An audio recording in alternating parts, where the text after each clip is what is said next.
Assalamualaikum dan salam sejahtera. Kami dari kumpulan 2 bagi subjek pengenalan pengurusan dasar awam yang akan membincangkan peningkatan pengangguran di Malaysia. Ini merupakan ahli-ahli kumpulan 2.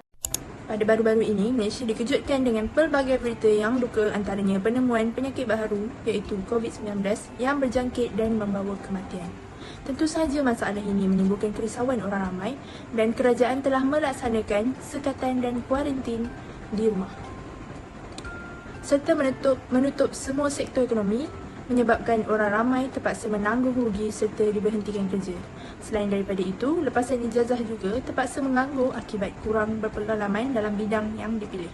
Perbincangan ini bertujuan untuk mengungkai punca orang ramai menganggur serta kesan yang akan berlaku dan langkah-langkah yang sesuai untuk menangani masalah pengangguran di Malaysia.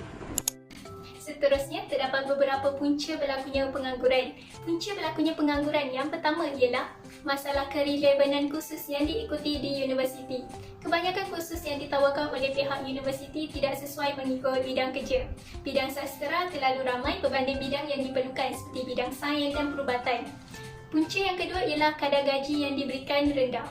Kadar gaji tidak setanding dengan pekerjaan yang dilakukan. Ini menyebabkan penghijrahan masyarakat ke negara yang mempunyai gaji yang lebih besar. Masalah penguasaan bahasa komunikasi yang kurang mahir juga merupakan punca berlakunya pengangguran. Ramai graduan tidak dapat menguasai banyak bahasa seperti bahasa Inggeris. Jika seseorang graduan tidak dapat menguasai kelebihan ini, akan mewujudkan identiti yang tidak meyakinkan majikan. Seterusnya, inilah kesan pengangguran yang pertama, penurunan taraf hidup. Apabila ramai tenaga buruh yang menganggur, maka keluaran negara kasar akan berkurangan dan seterusnya akan mengurangkan pendapatan per kapita kerana taraf hidup penduduk diukur dengan menggunakan pendapatan per kapita. Apabila pendapatan per kapita rendah, maka taraf hidup juga akan rendah.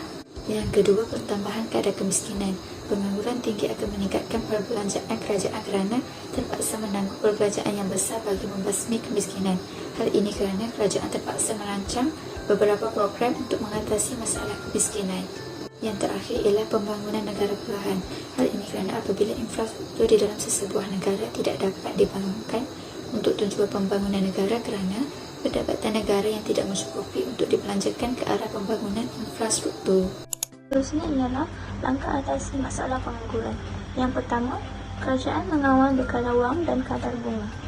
Dengan menambahkan jumlah bekalan wang dalam pasaran menyebabkan peningkatan dalam penawaran yang menyebabkan kadar bunga menurun.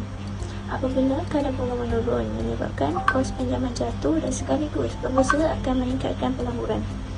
Peningkatan pelaburan akan meningkatkan perbelanjaan aggregate dengan permintaan faktor yang meningkat. Kesannya, pengangguran dapat diatasi. Yang kedua ialah latihan dan pendidikan bagi meningkatkan kemahiran buruh. Kerajaan membina lebih banyak institusi yang berbentuk teknik dan profesional supaya tenaga buruh mempunyai kemahiran yang mencukupi. Penyediaan program seperti institusi latihan perindustrian, skil latihan graduan bagi mengurangkan pengangguran dalam kalangan siswaza. Yang ketiga ialah kerajaan harus memberikan bantuan kewangan yang mampu memberi rangsangan kepada ekonomi.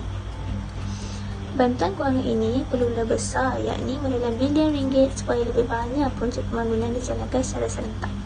Kerana jika semua projek pembangunan dijalankan secara serentak, sudah pasti jumlah pekerja yang diperlukan ramai dan semua orang berpeluang untuk bekerja.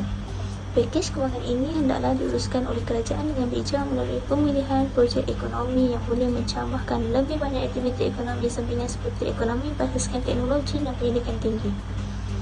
Ekonomi negara akan pesat membangun jika kerajaan menyediakan pakej bantuan yang banyak untuk mewujudkan peluang pekerjaan dan sekaligus ia merupakan langkah untuk mengatasi pengangguran.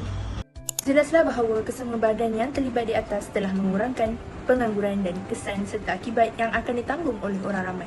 Pendekatan ini juga mampu mengubah sedikit sebanyak kepada Malaysia yang lebih harmoni dan aman tanpa sebarang rusuhan.